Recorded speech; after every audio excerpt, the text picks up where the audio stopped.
At dinner, my girlfriend's male bestie put his hand on her thigh and whispered something that made her giggle. I didn't react, just calmly stood up, paid for MY meal only, and left them both sitting there. When she finally made it home 3 hours later, her key didn't work because original post. 31 male, own my house. Bought it 4 years ago with money I saved working offshore for 6 years. That detail matters. Remember it. My girlfriend moved in with me about 14 months ago. We've been dating for 8 months before that, and things were good. Really good. She was funny, ambitious, had her own career in pharmaceutical sales. I liked that she wasn't dependent on me financially. She paid a flat $800 monthly toward utilities and groceries as her contribution since I owned the place outright and had no mortgage. Enter her best friend, a guy she'd known since her first year of college. According to her, they tried dating briefly freshman year, realized they were better as friends, and had been platonic ever since. I wanted to believe that. I really did. The first few months, I barely noticed him. He'd come up in conversation occasionally. She'd mention grabbing lunch with him, or that he'd texted her something funny. Normal friend stuff. I have female friends. I get it. But somewhere around month 6 of her living with me, things shifted. He started showing up more. First, it was dropping by to return a book she'd lent him. Then it was helping her pick out a birthday gift for her mom. Then he was at my house when I got home from work twice in 1 week because they were watching their show together. Their show. They had a show. I brought it up once. Casually. Said something like, "He's around a lot lately, huh?" She rolled her eyes. "Don't be that guy. He's literally like my brother." I dropped it because I didn't want to be that guy. The dinner happened 3 weeks ago. She suggested we go out to this steakhouse she'd been wanting to try. I made reservations, got us a nice table. I was actually looking forward to it. We'd both been busy with work and hadn't had a real date night in a while. We get there, sit down, order drinks. Everything's fine. Then she looks at her phone and says, "Oh, by the way, I told him he could join us. He's been having a rough week." I just looked at her. "You invited him to our date night? It's not a big deal. He'll probably only stay for appetizers." Before I could respond, he walked in, did this stupid little wave like we were all old buddies. Sat down next to her, on the same side of the booth. I was across from both of them, like I was conducting a job interview. He ordered a whiskey, top shelf. Didn't even look at the menu, just said, "I'll have what she's having," for the appetizer like they were in sync. She laughed at something he said that I didn't catch. I sat there quietly, watching, taking mental notes. The appetizers came. We ate. They talked about some inside joke from college. I contributed maybe 3 sentences over 20 minutes. At one point, he literally reached across her to grab a piece of bread, and his arm brushed against her chest. She didn't react, just kept talking. Then it happened. I saw his hand move under the table, watched it land on her thigh, watched his fingers settle there like they belonged. He leaned in and whispered something directly into her ear. She giggled, actually giggled. This breathy, intimate sound I'd only ever heard in private moments between us. Neither of them looked at me, like I wasn't even there. Something in my chest went cold. Not hot, not angry, just cold, like someone flipped a switch and shut down the emotional part of my brain. I calmly pulled out my wallet, took out enough cash to cover my steak, my drink, and a modest tip, placed it on the table. My girlfriend finally looked at me. "What you doing?" "Leaving." "What?" "What?" I stood up, looked at her directly. You know why. Her best friend had this smirk on his face. "Dude, relax. We're just friends." I didn't respond to him, didn't even acknowledge he'd spoken. Just turned and walked out of the restaurant. I could hear her calling my name as the door closed behind me. Drove home. The whole way I was eerily calm, like my brain had already processed what needed to happen and my body was just executing the plan. See, here's the thing about owning your house free and clear. It's yours. Legally, completely, unquestionably yours. When I got home, I did 3 things. First, I gathered all of her belongings that were easily accessible. Clothes from the closet, toiletries from the bathroom, the decorative pillows she'd insisted on buying, her yoga mat, her laptop, her collection of overpriced candles. Put everything in garbage bags and boxes. Placed them neatly in the garage. Second, I changed the code on my smart lock. The front door has a keypad entry. Takes about 30 seconds to update the code through the app. Third, I texted her, "Your things are in the garage. Code has been changed. We're done." Then I turned off my phone. She showed up 3 hours later. I know this because my doorbell camera recorded everything. She tried her old code. Didn't work. Tried it again. Nothing. Then she started knocking. Then pounding. Then she was on the phone, pacing my front porch, clearly upset. Her best friend pulled up about 20 minutes later. He tried talking to me through the door. "Come on, man, open up. Let's talk about this like adults." I was upstairs in my bedroom. Didn't respond. Didn't move. They stayed on my porch for almost an hour. She cried. He comforted her. At one point, he put his arm around her and she leaned into him. Interesting how quickly that brotherly comfort showed up. Eventually, they left. She took the bags from the garage. He loaded them into his car. My phone has been off for almost 72 hours now. I know I'll have to deal with the fallout eventually. But right now, I'm just sitting in my quiet house, drinking coffee, and wondering how I missed the signs for so long. Update 1, 5 days later. Turn my phone back on yesterday. Mistake? Maybe. But I needed to deal with reality eventually. What I found, 83 missed calls, 156 text messages, a full voicemail box, multiple emails. Most of it was from her. The text started pleading, turned angry, then circled back to pleading. A few highlights from her message marathon. "You're overreacting. Nothing happened. He's been my friend for 10 years. You can't just throw that away.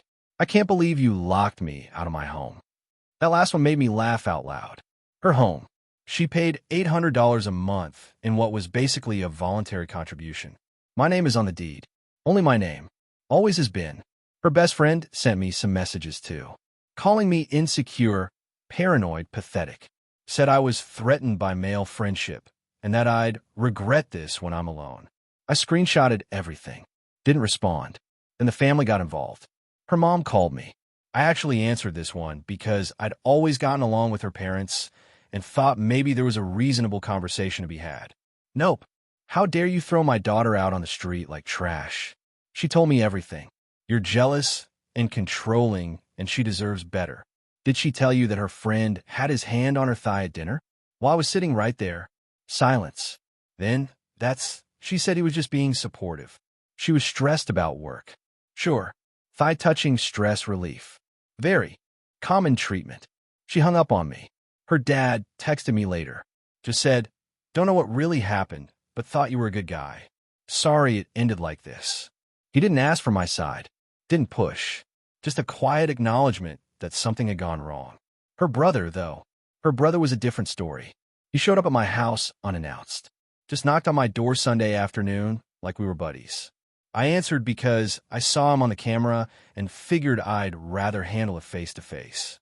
"Look," he said, "I know my sister can be a lot, but kicking her out over a misunderstanding is pretty extreme, don't you think?" Was it a misunderstanding when he had his hand on her upper thigh and whispered something that made her giggle? Because I was there. I saw it. She didn't push him away. Didn't even flinch. He shifted uncomfortably. She said you were taking it out of context. What's the appropriate context for another man touching your girlfriend like that? He didn't have an answer. Just mumbled something about family and keeping the peace and drove off. Here's where things got interesting. 2 days ago, I got a formal letter delivered to my house. From a lawyer. Her lawyer.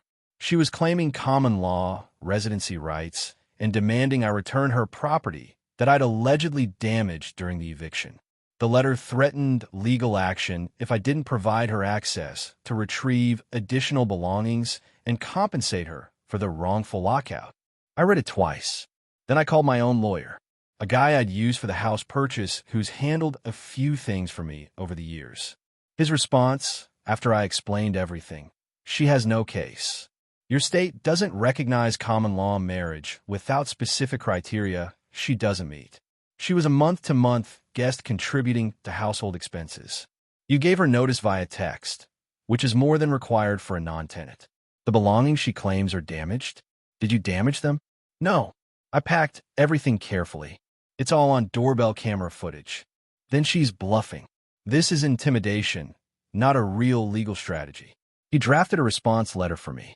Very professional. Basically said, Here's the evidence of her belongings being properly returned. Here's documentation of her living arrangement with no formal lease. And here's a polite suggestion that she drop this before it becomes embarrassing. But that's not even the best part. Remember how her best friend loaded her stuff in his car?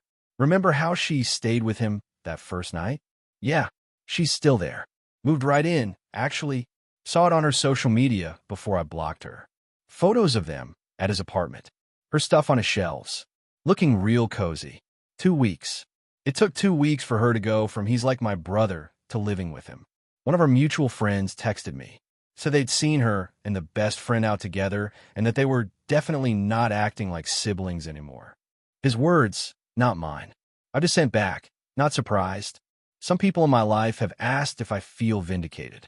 If knowing I was right makes it easier. Honestly, not really. I didn't want to be right. I wanted to be paranoid and wrong. I wanted to apologize for overreacting and have everything go back to normal. But you can't unsee what I saw. And you definitely can't unfeel that cold realization that you've been played. More to come, probably. Update 2, 2 weeks later. I know I said there'd be more, but I thought it would be small stuff. Quiet resolution. Maybe she'd just fade away and I'd move on. That's not what happened. So her lawyer's letter went nowhere. My lawyer responded. She backed off legally. I figured that was the end of it. Wrong. Her best friend, and I'm going to start calling him what he actually is, her actual boyfriend now, started a campaign.